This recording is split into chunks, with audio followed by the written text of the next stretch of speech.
How's it going, Maize and Blue fans? We made it to the bye week 4-0. Let's get it. So, as always, like, share, subscribe to my page. Get the comments going. And today, I just wanted to talk about what's going on in the bye week, what we need to do, and what we need to accomplish. So, let's get into it. So, first off, Michigan, the so-called QB battle that I've been seeing, and people have been saying that we got a QB battle. QB battle? Did you see the way John OKorn played last game? Ain't no battle. What do they always say? You can't lose your job to injury. When has that been true? You can always lose your job to injury in sports. Especially when you're not playing well. It'd be different if he's out there playing like freaking Lamar Jackson or somebody like that. But he's not playing like that. Or Baker Mayfield or somebody like that. He's not playing like that. Wilton Speight hasn't played good this whole season.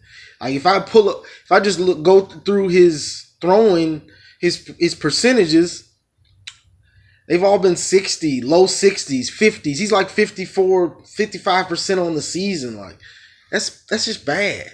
Like you can't take up for that. But I'm not even gonna really get into that QB talk because I'm hoping Harbaugh sees what the rest of us see and just like you got to see what this dude can do. Like cuz he's hungry. Like that game proved to me that this dude is hungry and knows the offense well enough to handle and take command of the offense. Like that game showed me a lot about John OKorn just off of that game. Dude wants to be the starter at Michigan bad. Bad. Like from the sideline, the way he was whooping it up with dudes I don't see that with Speight like anymore. I just see him like run off the field basically. Like John OKorn's like lively. It's a different presence to me. And I liked it. And then when he goes around the edge and breaks those tackles and tries to run over a corner, I mean it's just a corner, but still, you don't see dudes doing that. Like that's hunger. That's I want to be in the game.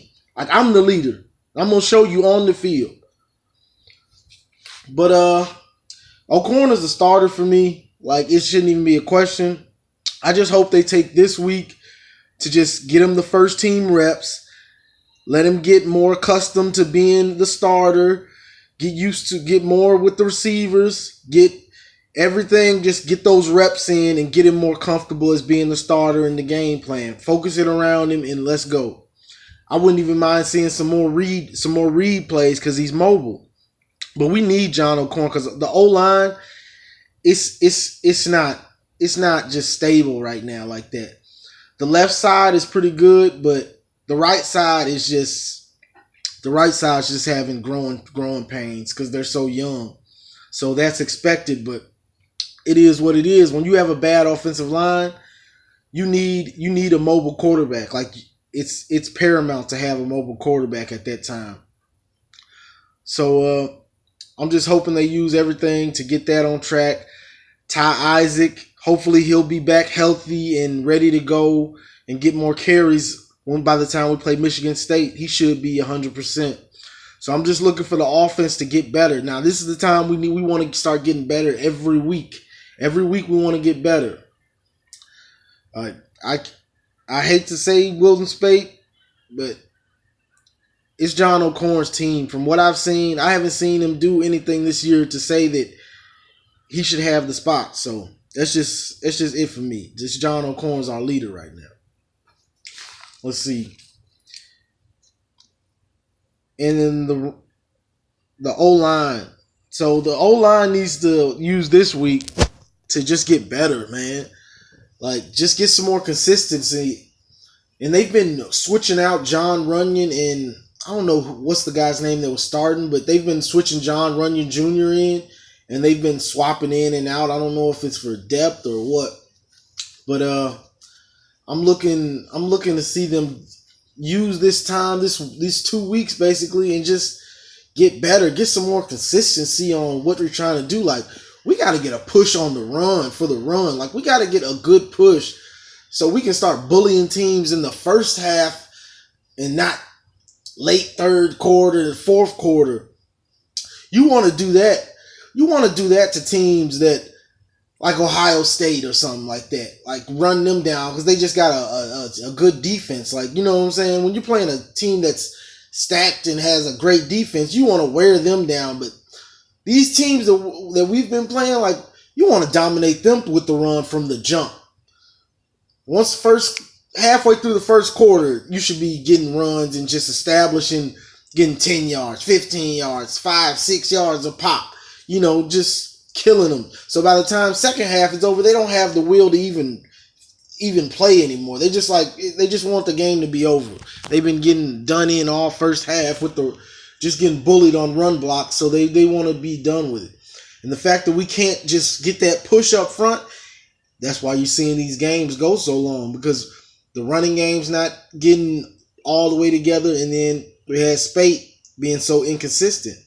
So that's why you see we'd have to wear these defense all the way down, and it's taken to the end of the third quarter, start of the fourth quarter for their wore down, and then you start seeing those big runs, and then you see that big game because we'll get up a couple touchdowns, and the game's almost over. They just don't have the will to play anymore. They're just done. Like, yeah.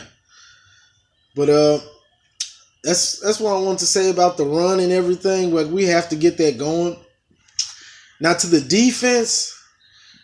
One thing I've been wondering about the defense is I'm kind of worried about the 3-3-5. I wonder.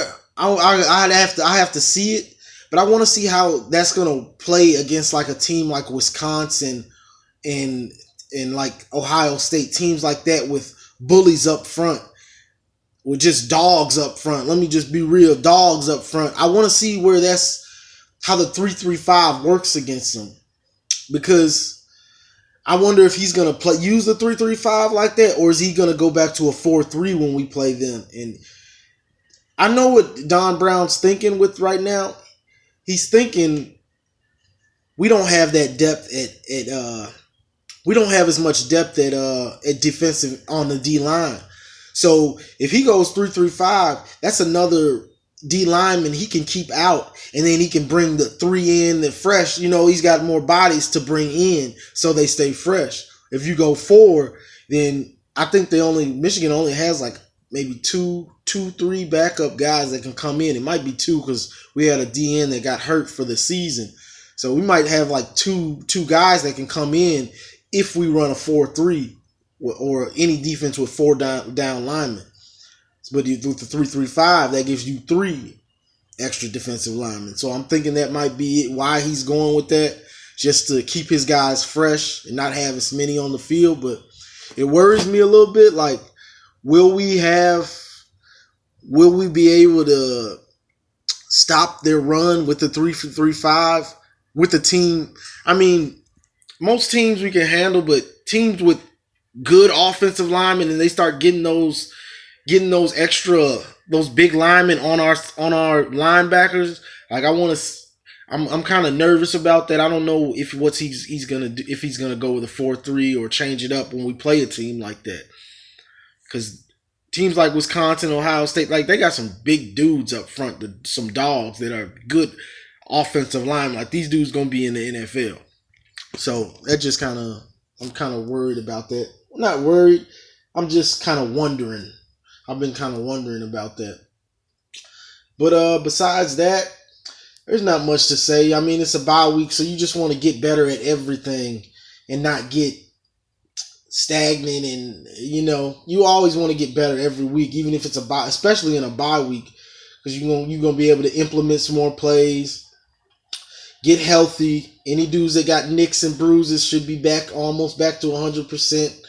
And, you know, kicking game, Donovan Peoples-Jones on the punt returns, everybody just get better, you know. So we'll see. I'm not going to do a video on Michigan State until next week, because there's no point in doing one now, and then I'll have to do another one next week, and it'll be pretty much talking about the same stuff. So Just like, share, subscribe as always. Get some comments on what you think about OKorn and this QB battle. Am I the only one that's been seeing this QB battle and wondering what are y'all talking about? Like, I don't care if it was one game. Spate hasn't shown anything to be the starter this year. Like, last year means nothing because you haven't showed us anything this year. So that's just, I can't go off your history when you played like boo boo all this year. John OKorn played good, better than you have in 3 games. You've played 3 games, and this dude has played better than you did in all of them. So I don't see the Wilton Spade. No.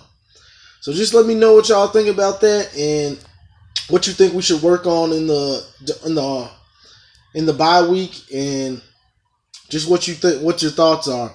As always, go Big Blue, man. Go Blue. Get rested up. No game this week, so